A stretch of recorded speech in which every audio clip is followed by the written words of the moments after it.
course, I don't remember Donald Trump saying anything of the sort. But anyway, my next guest is pretty fired up about this. Barry Nussbaum, welcome back to America Trends. Barry, some say that Cruz was absolutely not blaming Trump for the terror attacks and those comments about the Belgian attack this morning. But what do you say?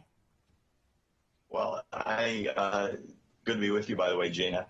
I think Ted Cruz was stretching quite a bit and was trying to put together two totally disconnected thoughts that would play together for people that weren't listening very closely. First of all, Donald Trump never said, let's get out of NATO or let's abandon our allies. What he said was there should be a more proportional share of the expense. No different than he's mentioned the same thing with Japan and other allies, and he's probably right. In regards to those comments causing the attacks, that's borderline lunacy. French intelligence and Brussels investigations today within Belgium are both saying that the last Paris murderer that was captured over the last several days said that a attack within Belgium has been planned for weeks.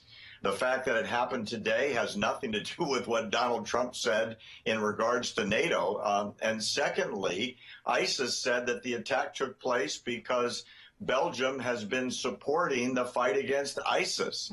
So nobody agrees with Ted Cruz, and I'm sure if he had the opportunity to take those comments back, he would. Well, actually, he's had the opportunity. We've asked him if he'd like to retract those comments, and of course, we've had no response from him on that. A lot of response from his followers and supporters saying that no one should say that Ted Cruz was blaming Donald Trump. But Barry, you've spoken to Trump's people today about these attacks. What did you hear?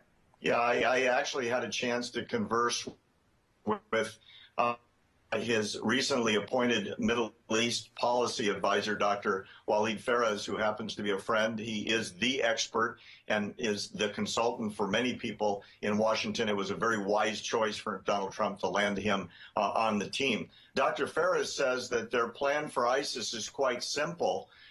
First thing President Trump, were he to become so, would do is tear up the Iran deal and totally renegotiate it. And were that to happen, Dr. Ferez says that the Trump administration would then be able to pull in a broad coalition of Sunni Arab states to create an army within the Middle East against ISIS, and led by the Americans would then, together with this new coalition, destroy ISIS with a locally raised army. It's a different plan than has been proposed by anybody, and it's going to have some serious traction in the coming days as they roll out the details, in my opinion. All right. Well, the feud between Donald Trump and Ted Cruz continues. He just tweeted, Donald Trump did, Lion Ted Cruz used a picture of Melania from a GQ shoot in his ad. Be careful, says Donald Trump, Lion Ted, or I'll spill the beans on your wife. Barry, any idea where he's going with this?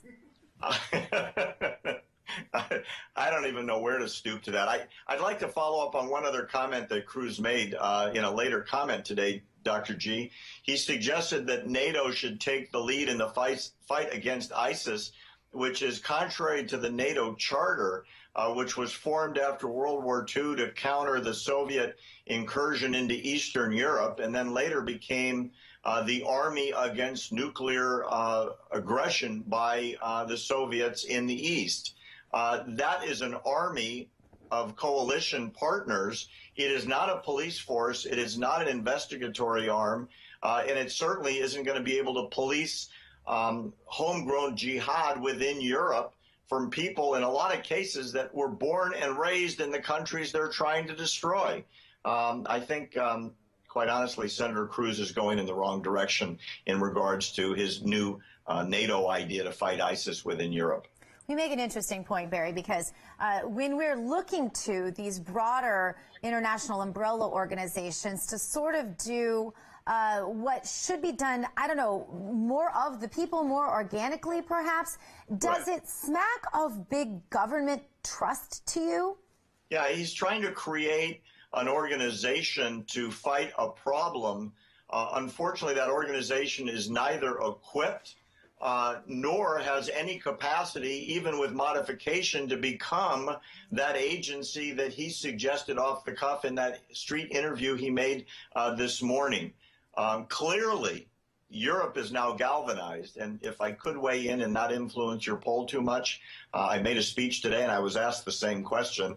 I think this is playing right into the politics that have been raised by Donald Trump over the last probably 6 months. Seeing terrorism like this is exactly the kind of issue that Donald Trump has been raising, the alarm about it coming here next. And if this can happen in the peaceful capitals of Europe, where they have had these open door policies to immigration, we're going to see more San Bernardinos, and I think it plays directly into more support for Donald Trump in the coming months. At least that's my one vote in your poll.